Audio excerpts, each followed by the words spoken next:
Hola, ¿qué tal? Hola, ¿qué tal? Seguimos aprendiendo, seguimos en el estudio sistemático de las doctrinas bíblicas. Ya hablamos de la Biblia de Dios, la Biblia inspirada, los temas de la Biblia inspirada y la Biblia con su tema y propósito. Y hoy vamos a ver el tema de la Biblia como revelación divina. La Biblia como revelación divina. ¿Qué es esto de revelación divina? ¿Hacia dónde nos lleva? En su significado más amplio, la revelación es una guía o una inspiración. Es la comunicación de la verdad y el conocimiento de Dios a sus hijos en la tierra, acomodado a su idioma y comprensión. Simplemente significa descubrir algo que no se conocía, que la religión, y relación, porque es mejor tener una relación que una religión, depende de la revelación, ¿verdad? Y esto no es nada nuevo. No es nada nuevo. Así que, pues, sin más, abarquemos este tema tan interesante de la revelación. Y vamos a ver la revelación divina, entonces. La Biblia como revelación divina. Vamos a ver las formas. Como el primer punto, vamos a ver las formas de la revelación divina. La Biblia tiene como objetivo y propósito el ser, la revelación del ser, las obras y el programa de Dios. Que un Dios infinito buscara el revelarse a sí mismo, a sus criaturas, es razonable y esencial para el cumplimiento de los propósitos de Dios en la creación. Es, por otra parte, natural que los seres racionales intenten saber algo respecto al Creador que les ha dado vida. Si el hombre es el más alto orden de las criaturas, que tiene la capacidad de reconocer y tener una íntima comunión con el Creador, es por tanto también razonable esperar que el Creador se comunique con sus criaturas, ¿verdad? Revelándoles su propósito y su voluntad.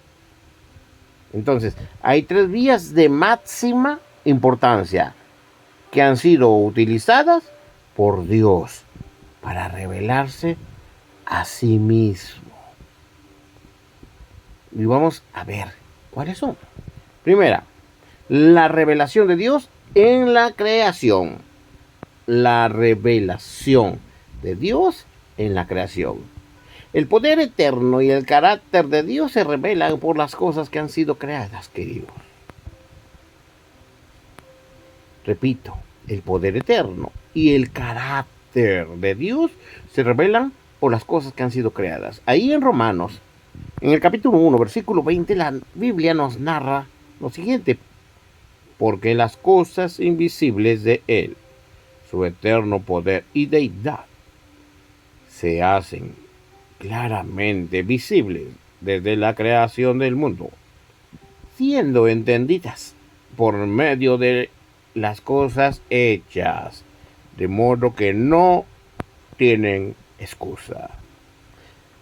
Queridos, el mundo de las cosas naturales, siendo una obra de Dios, muestra que Dios es un Dios infinito en poder y sabiduría, y que ha diseñado y creado el mundo físico para un propósito inteligente.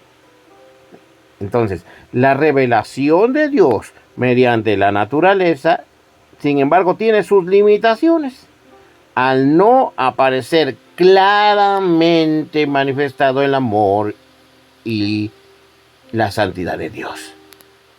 Mientras que la revelación en la naturaleza es suficiente para que Dios pueda juzgar al mundo pagano para no, o por no, mejor dicho, adorarle como su creador, tampoco revela un camino de salvación mediante el cual los pecadores puedan ser reconciliados con un Dios santo y sagrado, un Dios santo y único. Entonces vemos como primera parte la revelación de Dios en la creación, pero también como segundo, estamos hablando de las formas de la revelación divina, como segundo vemos la revelación en Cristo. La revelación en Cristo.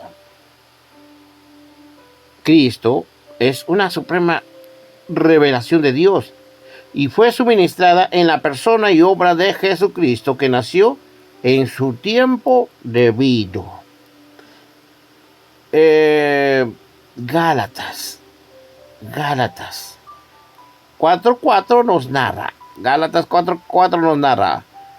Pero cuando vino el tiempo, el cumplimiento del tiempo, Dios envió a su Hijo, nacido de mujer y nacido bajo la ley. Queridos, el Hijo de Dios vino al mundo para revelar a Dios a los hombres en términos que pudiesen comprender. Por su llegada como hombre mediante el acto de la encarnación, los hechos relacionados con Dios, que de otra forma hubiesen sido muy difícil para la comprensión humana, y se trasladan al limitado alcance de la comprensión y el entendimiento humano. Así pues, en Cristo no solo se revela el poder y la sabiduría de Dios, sino también su amor, la bondad divina, su santidad y su gracia. Entonces todo esto se revela porque Cristo también dijo: el que me ha visto a mí, ha visto al Padre. En Juan 14:9. En consecuencia, el que conoce a Jesucristo también conoce al Padre, que no son los mismos, pero son en esencia lo mismo. Entonces, la revelación de la palabra escrita. La revelación, ya vimos la revelación de la creación, la revelación de Cristo y la revelación de la palabra escrita. La palabra escrita de Dios es capaz, sin embargo, de revelar a Dios en términos incluso más explícitos de los que pueden ser observados en la persona y obra de Cristo, como previamente se ha demostrado. Entonces,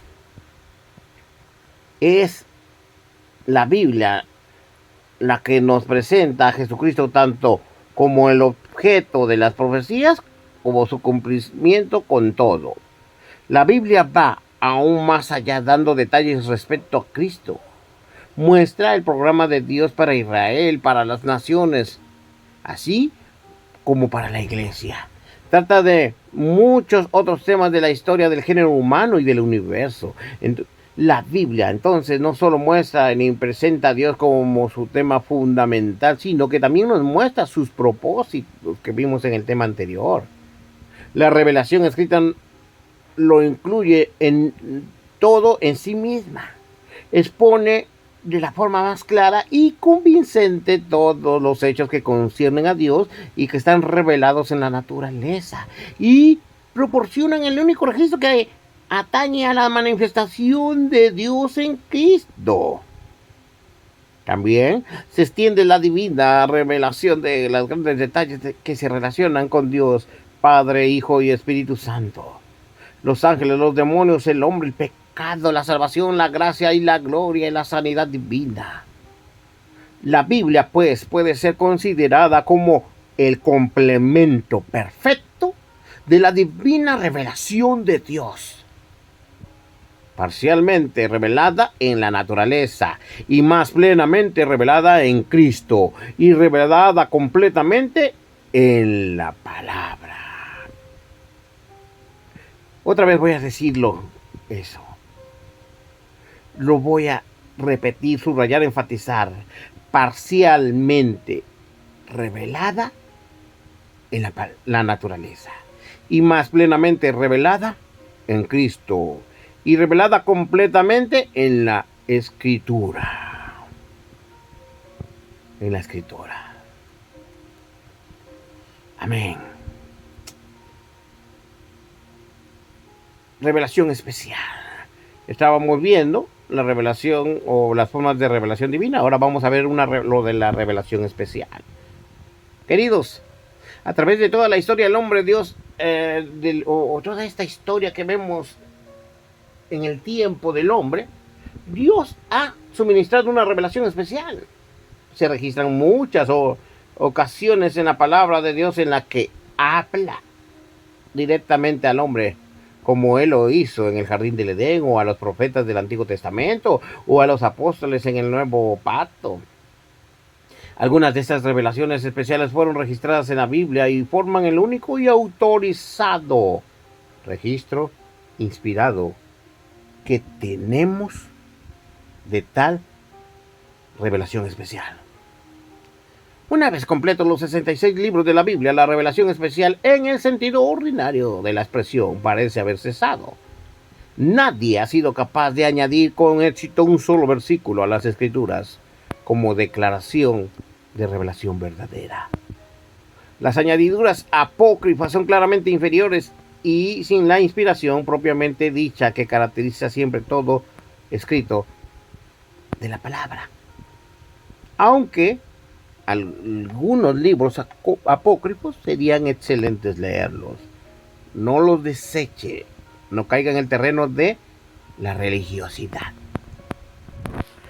Ahora, en lugar de la revelación especial, sin embargo, una obra del Espíritu Santo ha caracterizado especialmente la edad presente, así como el Espíritu de Dios ilumina o arroja luz sobre las Escrituras. Hay una forma legítima de tiempo presente en la revelación procedente de Dios, en la cual las enseñanzas de la Biblia se aclaran y se aplican a la vida de los individuos y las circunstancias. Como con la obra de la iluminación está la obra del Espíritu como guía. Cuando las verdades generales escriturales se aplican a las necesidades particulares de un individuo, aunque ambas cosas, la guía y la iluminación, son obras genuinas de Dios. Pero esto no garantiza que el individuo comprenda perfectamente la Biblia. O, en todos los casos, la comprenda adecuadamente con la guía de Dios. Así que, mientras que la iluminación y la guía son la obra del Espíritu, no poseen la infalibilidad de la Escritura, puesto que los receptores que somos nosotros somos seres humanos, que somos falibles.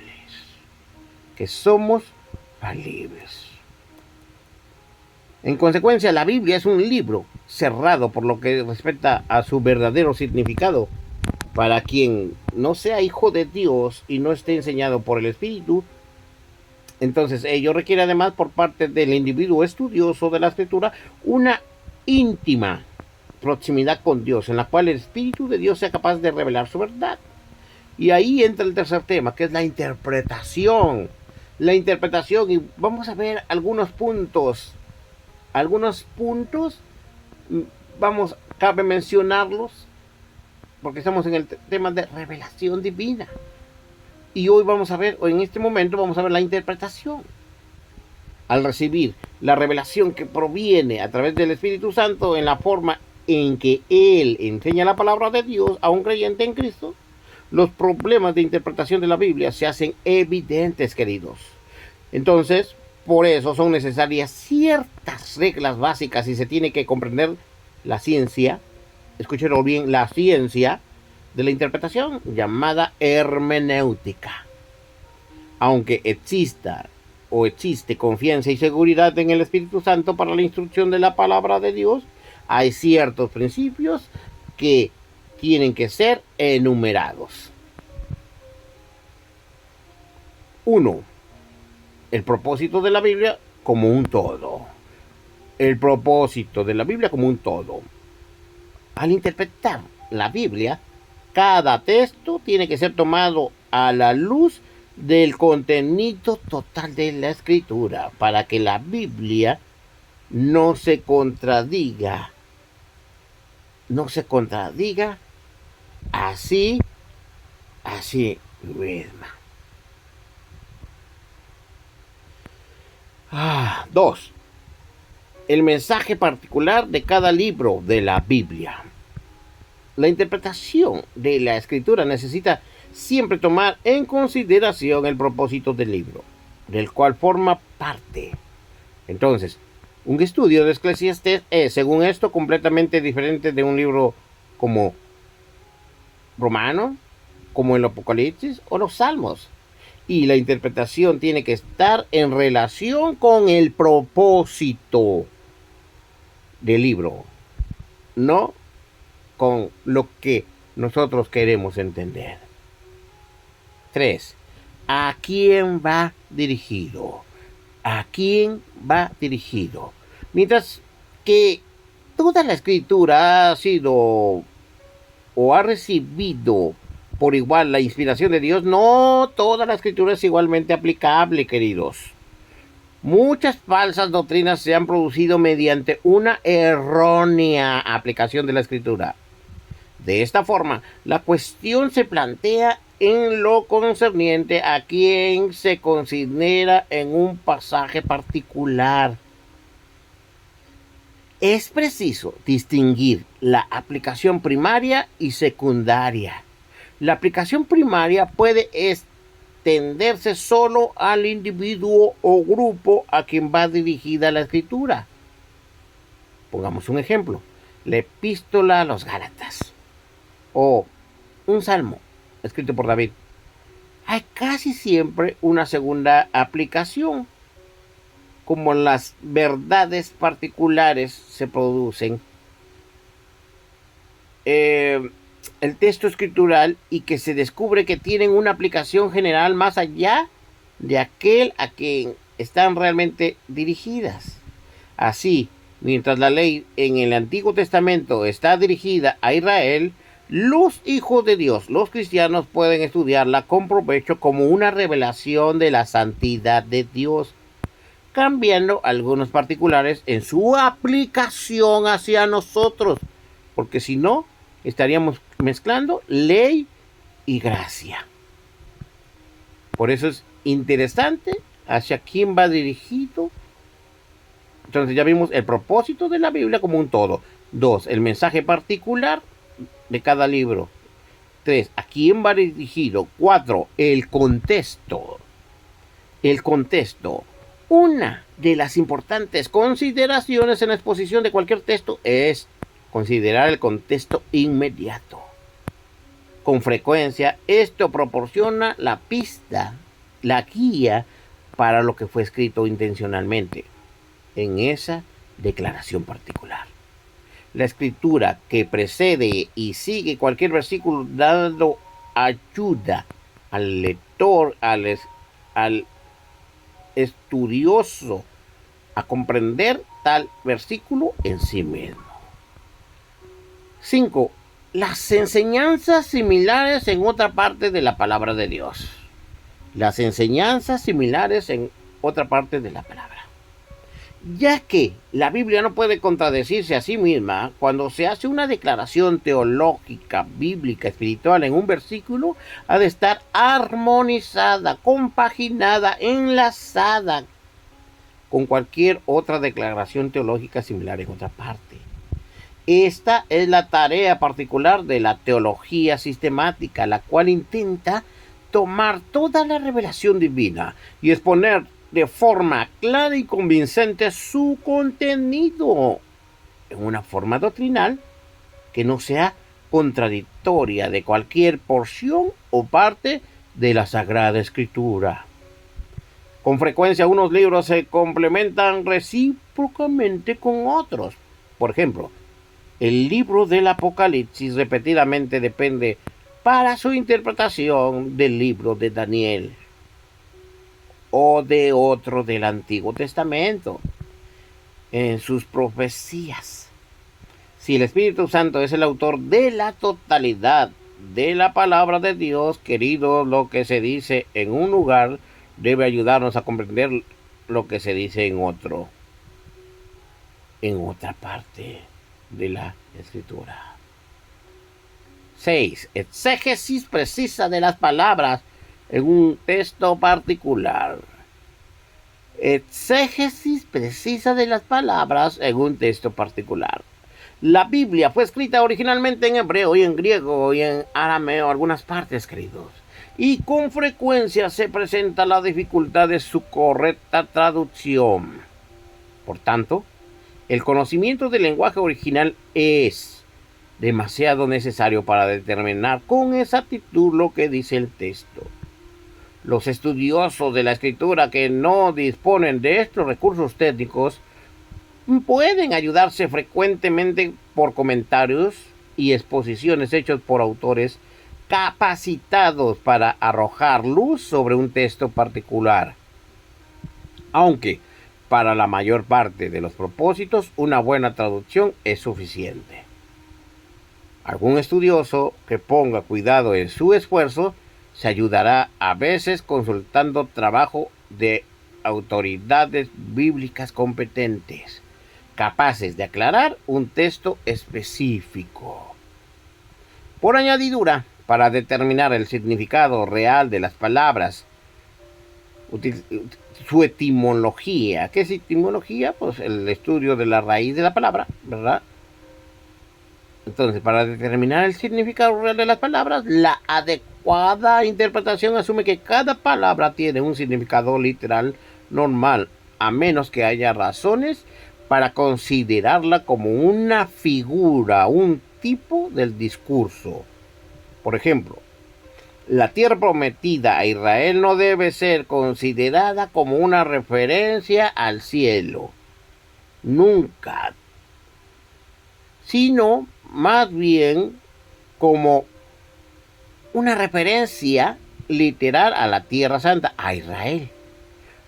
Por la misma razón, las promesas dadas a Israel no deberían ser espiritualizadas para aplicarlas a los creyentes gentiles en Cristo. Hasta hay una Biblia de promesas. Malas interpretaciones. Queridos, la regla de interpretación es que las palabras deben tener su significado normal, a menos que el contexto indique claramente que se intenta emplear una figura, un tipo de dicción en el discurso.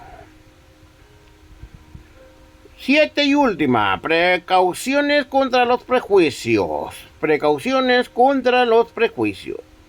Si bien es adecuado para cualquier intérprete de las Escrituras el aproximarse a un pasaje con la convicción teológica que surge del estudio de la totalidad de la Biblia, hay que tener cuidado en no retorcer el texto respecto a lo que no dice, con objeto de armonizarlo con ideas preconcebidas. Queridos, cada texto debe hablar por sí mismo y ello hay que permitirlo incluso si deja temporalmente sin resolver algunos problemas de armonización con otra parte de la Escritura. Entonces, al interpretar la Biblia es importante considerar a la Escritura como una comprensiva revelación que tiene como fin la de ser comprendida por todos los que son enseñados por el Espíritu. La Biblia tiene la intención de comunicar la verdad y cuando está adecuadamente interpretada, contiene en sí un sistema de doctrina que es armonioso y nunca es contradictorio. Gloria al Señor por este tema. La Biblia como revelación divina. Sigamos estudiando. Comparta, denle like. Hay mucha necesidad de que todos sigamos aprendiendo. Así que sigamos aprendiendo, haga sus apuntes, sus anotaciones, que vamos a seguir subiendo más y mucho más. El tema que sigue es la de la triunidad de Dios. La triunidad, la trinidad, vamos a estudiarla. Espere el próximo audio. Dios me lo bendiga y me lo guarde. Gracia y paz.